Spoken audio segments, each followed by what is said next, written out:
வணக்கம். நான் கிராண்ட்மா பேசுகிறேன். எல்லோரும் மறக்காமல் சப்ஸ்கிரைப் பண்ணிவிடுங்க. நிறைய பேர் சப்ஸ்கிரைப் பண்ணியிருக்கீங்க. எல்லோருக்கும் ரொம்ப நன்றி. மறக்காமல் சப்ஸ்கிரைப் பண்ணுங்கள். சமீபத்தில் வெளிவந்த படம் அமீர் அவர்கள் நடித்த உயிர் தமிழுக்குன்ற படம். அந்த படத்தை பார்த்துட்டு வந்த வெற்றிமாறன் அவர்கள் மீடியாக்கள் கிட்ட சொல்கிறாரு, ஜாதி ரீதியான ஒடுக்குமுறை இன்னும் இருக்குன்னு சொல்கிறாரு. அதை பற்றி தான் இன்றைக்கி பேச போகிறேன். வெற்றிமாறன் அவர்களே, ஜாதி ரீதியான ஒடுக்குமுறை இருக்குன்னு சொல்கிறீங்க. இப்பெல்லாம் யாரும் ஜாதியை பார்த்து பழகிறது கிடையாது. உங்களுடைய அசுரன் படத்தையே ஒரு நல்லவன் ஒரு கெட்டவனால் எவ்வளவு தொல்லையை அனுபவிச்சிருக்காங்கிற மாதிரி தான் எல்லோரும் அந்த படத்தை பார்த்தாங்க. ஜாதியை வச்சு அந்த படத்தை பார்க்கல.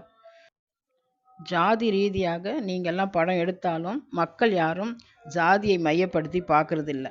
மக்கள் எல்லோரையும் மனிதர்களாகத்தான் பார்க்கிறார்கள். இந்த அரசியல்வாதிகளும் திரைப்படம் எடுப்பவர்களும் தான் ஜாதி பெயரை சொல்லி சொல்லி மக்களை பிரிக்கிறார்கள். பா. ரஞ்சித் ஆகட்டும், மாரி செல்வராஜ் ஆகட்டும், எப்படி திரைப்படம் எடுக்கிறார்கள்?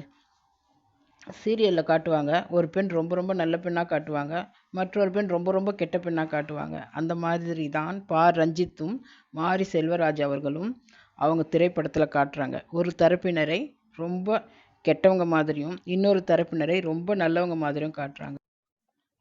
யாருமே நல்லவங்களாகவும் இருக்க முடியாது, கெட்டவங்களாகவும் இருக்க முடியாது. அதனால் ஜாதி ஒடுக்குமுறைன்னு சொல்லி நல்லா ஒற்றுமையாக இருக்கிற மக்களை பிரிக்காதீங்க. குடிநீர் தொட்டியில் மனித கழிவு கலந்தபோது எல்லா மக்களும் தான் கொதித்து எழுந்தாங்க. அந்த வேலை செய்தவன் ஒரு கொடூரமானவன். அவனை பிடிக்காதது யாருடைய தப்பு? ஆட்சி செய்கிறவங்க தப்பு. இங்கே யாரும் ஜாதியை பார்க்கல. அந்த தவறை செய்தவனுக்கு தண்டனை கிடைக்கணும்னு தான் எல்லோரும் சொல்கிறாங்க.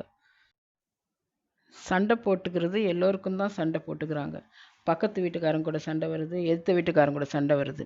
அதே மாதிரி தான் ஒரு ஊருக்குள்ளே இரு தரப்பினருக்கும் சண்டை வருதுன்னா பொதுவான ஒரு ஆள் வந்து பேசினாலே அந்த சண்டை சரியாகிவிடும். எல்லா சாதிக்காரருக்கும் ஒரு கட்சி இருக்குது. அவங்க என்ன பண்ணுறாங்க, அவங்களுடைய அரசியல் லாபத்திற்காக இதை ஜாதி சண்டையாக ஆக்கிடுறாங்க. திரைத்துறையை எடுத்துக்குங்க. திரைத்துறையில் எல்லா தரப்பினரும் தான் இருக்காங்க. எல்லோருமே மரியாதையாகத்தான் நடத்துகிறாங்க. அதே மாதிரி தான் எல்லா மக்களும் ஒற்றுமையாக தான் இருக்காங்க.